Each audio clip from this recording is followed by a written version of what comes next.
nose.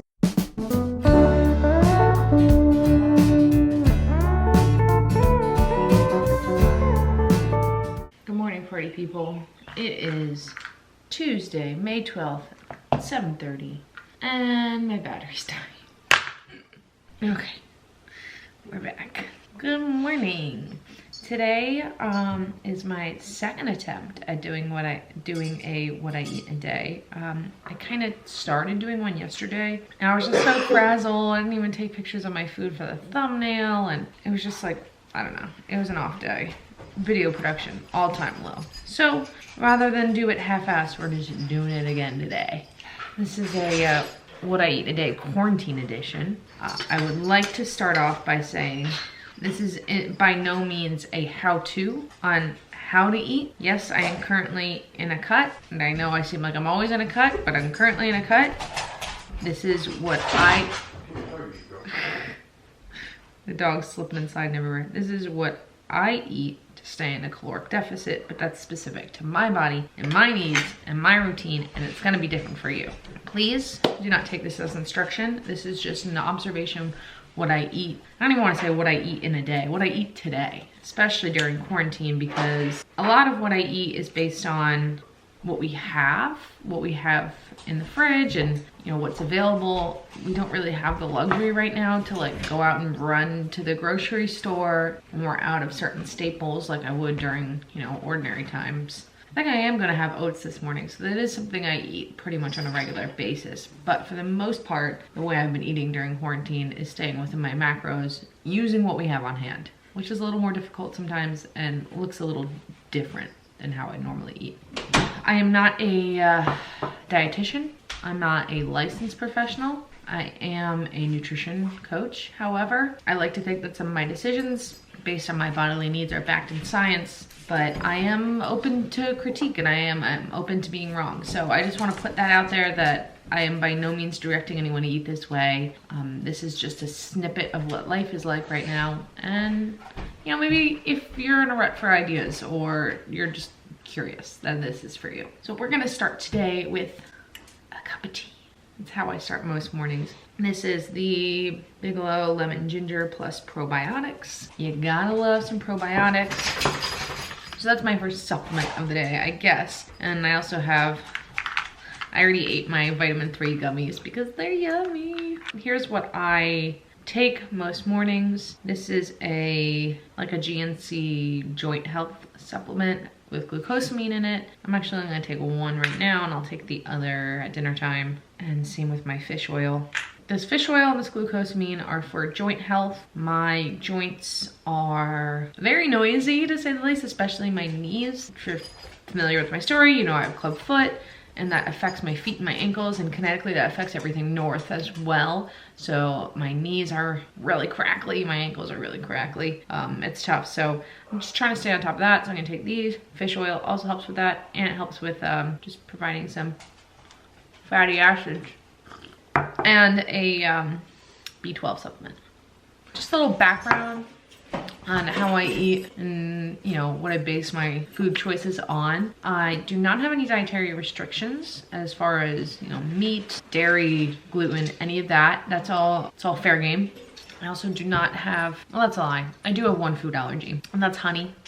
But it's more of a topical allergy. Like I will get scaly all around my mouth. It's not cute. So I don't eat honey. I do count macros. Obviously, I eat a high protein, high carb, moderate fat kind of diet. Pretty straightforward, nothing crazy. So right now during quarantine, my priorities have been, you know, feeling good and hitting my protein, because my main concern is keeping my muscle mass right now because we're out of the gym. I don't have all my accoutrement at my fingertips.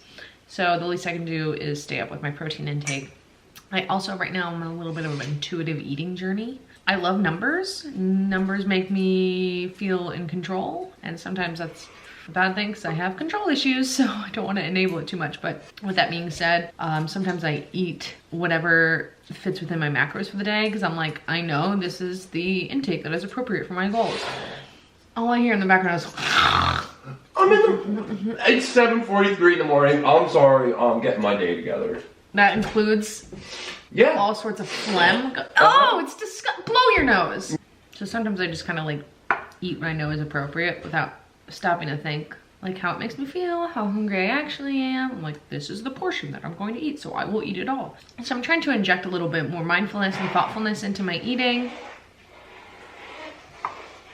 I'm trying to be a little bit, so I'm trying to be trying to be a little bit more thoughtful and mindful about how I'm eating, how it makes me feel, understanding my hunger cues, what they mean, how to honor them.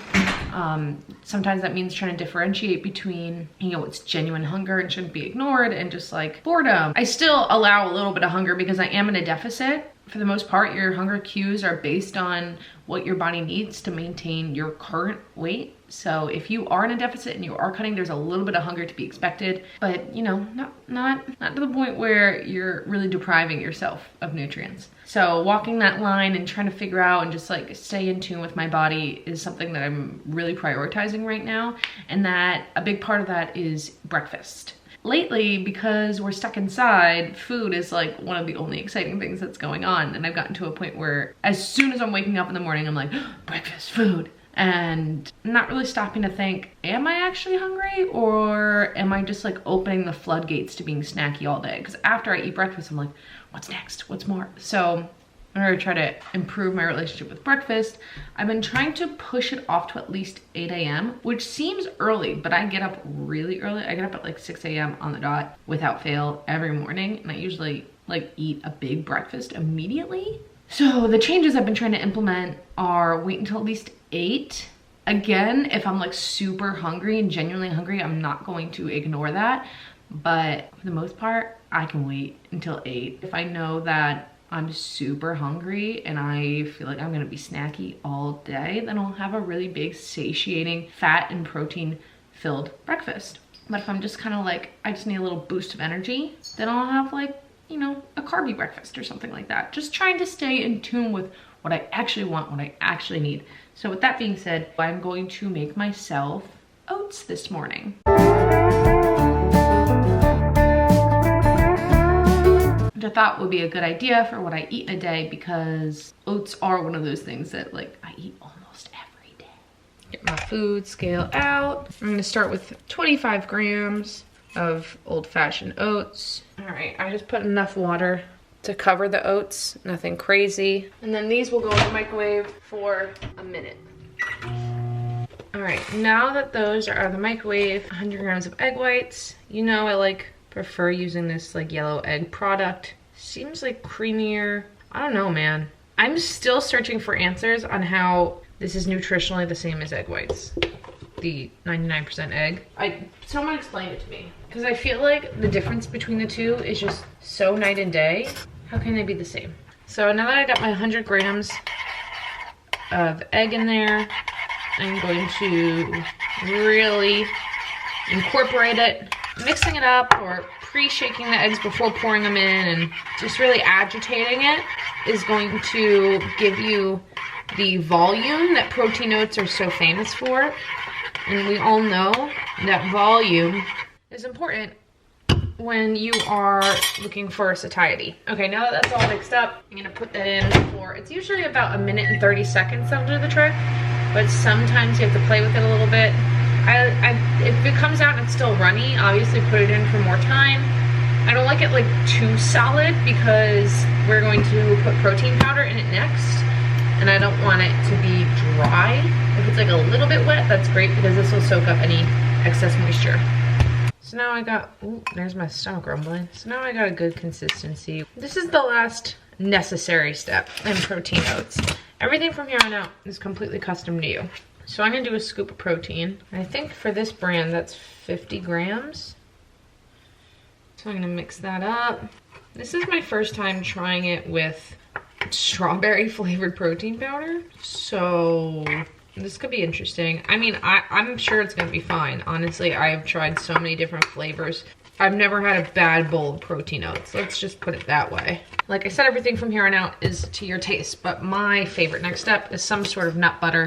This is just the Walmart brand creamy bulk peanut butter. I know that there's a lot of other nut butters out there that are popular. Honestly, peanut butter is the one that has the macros that work most for me. All of them are a little lower on protein. I'm gonna usually do like a tablespoon or a tablespoon and a half. I think I'm gonna do a tablespoon, which is like 16 grams, just because I'm also planning on putting some almonds in, so I'll get some more fats from the almonds as well, so I don't need to go crazy on the nut butter. I feel that the peanut butter, for me, it's a make or break step, because that creaminess and that fattiness that you add to it really brings that signature creamy consistency of protein oats. Again, it kicks up the fat and protein for satiety, and that creamy taste just changes everything. Now, it's all about toppings, baby. What I have on hand are some golden raisins, blueberries, I have a leftover cut up apple from yesterday, and some almonds. Probably not gonna put all this in there, but I thought I'd just take it out and see what I'm feeling. It's been a while since I had some bloobs. So we're gonna do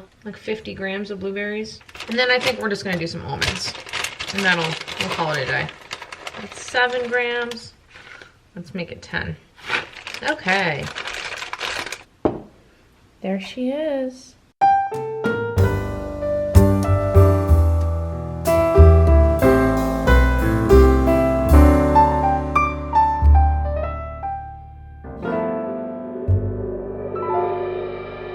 Now that I got my pictures for the thumbnail, I can mix it all up. I sure hope that people who take all those beauty shots of food with their bowls, like toppings sitting perfectly on top, don't eat it like that. You gotta distribute it throughout, man. All right, make sure I get some almonds, some blueberries. Here she is. There we go.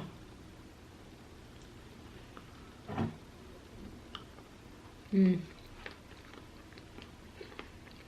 know what? I thought based on the color, because it's so obviously pink, that it would be like a really strong strawberry taste, but very mild. A little bit of Walton Farms 0-calorie syrup on top would have been great, but I don't have it. I don't have it. All right, maybe I'll see you at lunch. Maybe I'll be snacky before then. Anyway, I'm making a cup of coffee right now with some stevia and almond milk, which is usually how I take my coffee. I don't track my almond milk that I put my coffee in. To me, it's a negligible amount. It's a splash. You know, almond milk is 30 calories per cup. You know, if that's gonna make or break my cut, then I'm doing something else wrong. But I'm not just jumping on here to account for my coffee. I want this to be more than just what I eat a day. I said before, I'm struggling a little bit with my intuitive eating and my mindful eating, and I'm trying to explore that side of my diet more. And it's about 9:45, and this is the time where I'd be thinking, you know, I could go for a snack, because honestly, my macros allow for it. I could eat a snack right now and probably be fine the rest of the day with lunch and dinner, and maybe another snack between lunch and dinner. Like, I could fit it in, but that's not the question today. The question is, do I really want a snack, or am I just bored? I think I'm just bored. Part of it's because I'm working in the family room today. I like working in the family room every once in a while because there's a lot of natural light, makes me feel awake. It's right next to the kitchen.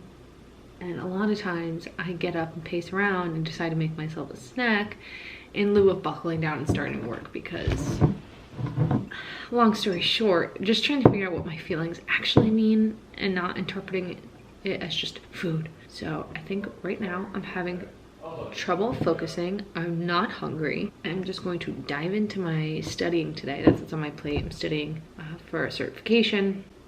So I'm just going to dive into my studying, and I know from experience, once I really get into the flow of studying, I'm not gonna be thinking about food until my genuine hunger cues kick in and tell me it's time to eat a snack or time to eat lunch. It's just a little feelings check-in. A few moments later. The good news is that I think I'm actually hungry now. I'm getting a little snacky. It's about 10:50, but the bad news is that my intention of like diving into work just hasn't happened yet. I got maybe half a page of studying done. So I'm still in that kind of like ping-pongy, not focused mode where I'm like, I could eat. But I think I actually am a little hungry. So I think I'm gonna we have one Nature Valley bar left. These are so good. If you've never had the sweet and salty ones, what are you doing? They're so good. I usually don't buy these just because, like, if I'm gonna buy a bar, there's like a little more protein in it. I know, I feel like I never shut up about protein. There's 170 calories, total fat 8, protein 4, carbs 20. All right, whatever.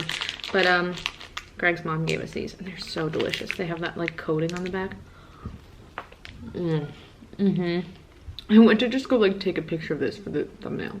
You can't take an artsy shot of a half-eaten granola bar. You just can't. Oh, and there's dog hair on it. Great, story of my life.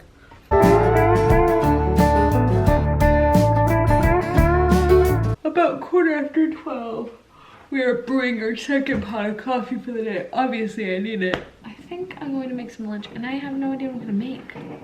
Okay, so I'm torn between either like a grilled chicken, black bean, avocado sandwich, like in a pita, or tuna salad. All right, Greg, do I want tuna salad or black beans? Oh, never mind. You don't like tuna salad. If you start leaving the house again, who will be around to say, oh, big stretch, every time I do a big stretch? Putting the finishing touches on lunch. I really found that it helps that lunch actually like takes time to assemble because I'm putting thought and effort into something I'm making, and it's not just like a rip open a package immediate gratification kind of thing. Since I'm in the current situation that I'm in, I find I've been doing a lot more time-consuming cooking, which I know sometimes people do not have the liberty to do, and I usually don't. I'm all about convenience. If convenience helps you adhere to a sustainable lifestyle, then that's awesome. I just want to say that I have been finding value in like putting a little more time in. And now with that being said, I'm going to show you the saddest lunch ever. Keep in mind, I normally would not promote this as a lunch, which I feel like I've been saying a lot lately, but again, I'm working with what I have. We got sun chips. I had the rest of the bag, I just wanted to use that up. And I have a pita with tuna, with Greek yogurt, sriracha, mustard, celery, onion.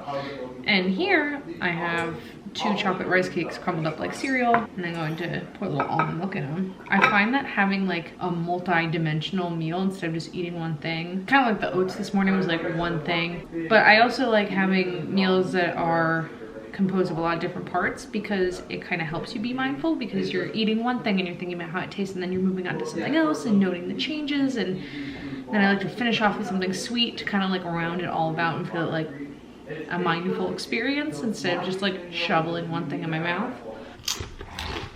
I love sun chips. There's something about like a sandwich and chips at lunch. Just so classic. It's like such a dad lunch. Why does tuna and pita go so well together? I do wish I had relish. I always add relish to my tuna. I just love Greek yogurt so much. I don't even use sour cream or mayo anymore. So why bother? So you're just getting like random updates from me sitting and working all day, but I thought I want to be completely transparent, and I'm having those familiar feelings after eating again where it's like I know it's emotional eating and like kind of like just cannot focus kind of eating because I finished my lunch about 10 minutes ago. Like I haven't even had time to fully, and I'm already like what's next? Like what can I distract myself with next? Even though physically right now I'm pretty full. I'm like aware enough that I'm not gonna let it completely control me and like go nuts, but kind of like detached and observing my own feelings right now about my hunger. It's interesting. I'm sure as I like sit longer and like I said, allow myself to, I should probably stop doing these updates because then I could zone in and work, right? All right, bye. We back and we be snacking. Greg and I got back from a long walk with the dog about an hour ago. More like an hour and a half ago. Before we left, I had put tried to make some chia seed pudding. Usually it takes like 2 hours to set, so it should be set by now. It's still a little liquidy. I think I put too much liquid in it. I can tell that it's done because the chia seeds are like fully engorged with liquid. But here we go. It's still really good. I made it with almond milk and a little bit of protein powder, just because based on what I'm having for dinner tonight, I still need a little bit of protein. Chia seed pudding is something that I've started making recently. I never really made it before, but it's so easy and it's nice. It's exciting. Like I said, I've been having fun, like actually having more of a hand in what I'm eating. And you know, I made this earlier today and I knew it would take a certain amount of time to set, and I got excited for it. I was like, when I get home, I get to have my pudding that I made myself. So if you like tapioca or rice pudding, you'll love chia seed pudding. You can make it as sweet as you want, so it's not some like bullshit health dessert that's not actually good. You can make it sugary as all hell, but it's that texture that really makes it.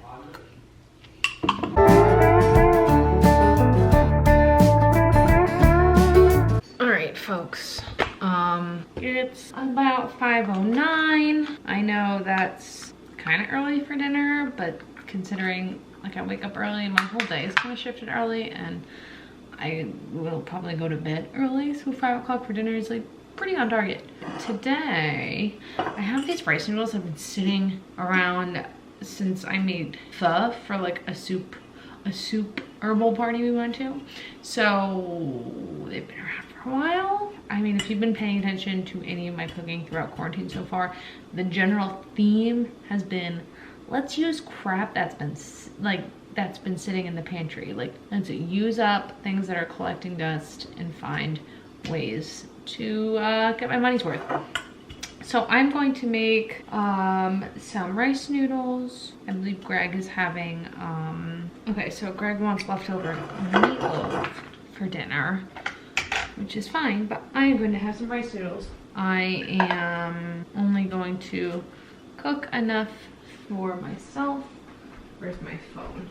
That is this much, which doesn't seem like a lot, but I don't know if you've ever seen like one of those pasta measuring tools. It's like a serving size tool that like they're like little holes and like almost like a plastic ruler. It's like enough for one person, enough for 2 people, and it has like different size holes in it, so you can see like how much pasta would fit in it. And based on that, this is actually pretty good, I think. What else should I get out? The shrimp is already in the sink, and oh, the peanut powder, because since they're a rice noodle, I definitely want to do like more of a peanutty kind of sauce to give it kind of that like Thai feel to it. We got our peanut powder. I'm sorry you can't see anything I'm doing. I said like 20 grams. Honestly, I'm winging this part. Liquid aminos for that natural soy sauce alternative taste. The sauce is the part that takes the least amount of time. I don't know why I'm trying to do it first. Let's focus on the shrimp here. I'm only cooking enough pasta for myself just because it's easy to just like weigh out some from that container and put it in. But I will be cooking all of the shrimp. And since I already thawed the shrimp, I don't want to just take out what I need and then put the rest back, because Lord knows you should not thaw seafood twice. I love shrimp as a source of protein because it's delicious, low in carbs and fat, so if you like just need protein for the day, it's easy. The only thing is that it can be a little expensive in the grocery store. Whenever there's a good sale going on, I scoop it right up, and it's so easy to cook. It's so quick. You just like, it thaws really quick, and then you throw it in a pan, you stir fry it, and it's easy peasy. So I just add those in with a little bit of chili lime seasoning from Trader Joe's and just a little bit of rice vinegar for that extra Thai fusion taste. My bowl is ready. I totally gave that portion of rice noodles more credit than it's worth because this is not a lot, but we'll eat it and see how we feel. And the sauce. This is just peanut powder with a little bit of coconut aminos and water and some red pepper flakes because, sorry, I'm still cooking the rest of the shrimp. Red pepper flakes on everything. And yes, I'm using the same bowl that I ate my oats in this morning because you know what? I love this bowl. I will wash it as soon as I'm done with it because it's the only bowl I want to use. Is that like weird? It's not just me, right? You have your favorite bowl or like your favorite cup or your favorite spoon or whatever. You'll leave that vent fan on, otherwise our fire alarm will go off. All right, here is the final product. Ain't she a beaut? We gotta take an artsy photo of it before we try it, obviously. Let's try this creation. I think I went a little too heavy on the coconut aminos, so I'm a little nervous about that because like, I'm like one of those people that if there's just like even a little too much soy sauce, I'm like, oh. So. Okay. You know what? Rice noodles are like a little bit, just a little too al dente, but taste is there. Sorry, this is just me filming myself eating at this point. When I was putting the sauce together, I was a little nervous because the mixture of the peanut and the coconut amino just like felt like it was really strong. But then when you add chili lime shrimp because I put Trader Joe's chili lime seasoning on it, and the rice wine vinegar, and the red pepper flakes. All of them are kind of bold, so they're kind of competing for attention and cancel each other out a little bit, in my opinion.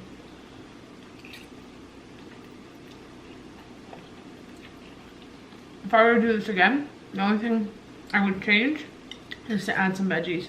I wish I had like pea pods or something, or what would go good with this? Honestly, anything. Bell peppers, onions, some water chestnuts, you know. Okay, let me eat in peace.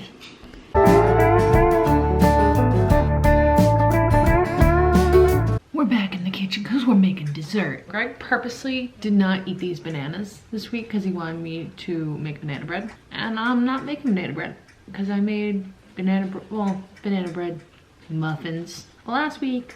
So this week I'm trying 2-ingredient banana oatmeal cookies where it's just oats over bananas, and we'll add in some mix-ins. Let's give it a go.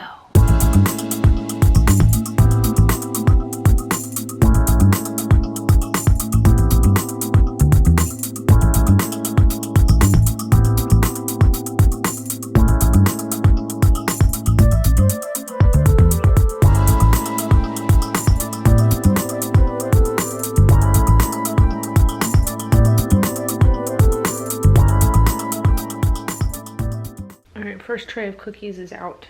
I mean, they obviously don't look like standard cookies because it's very minimal ingredients, basically just oats, but we'll give it a try.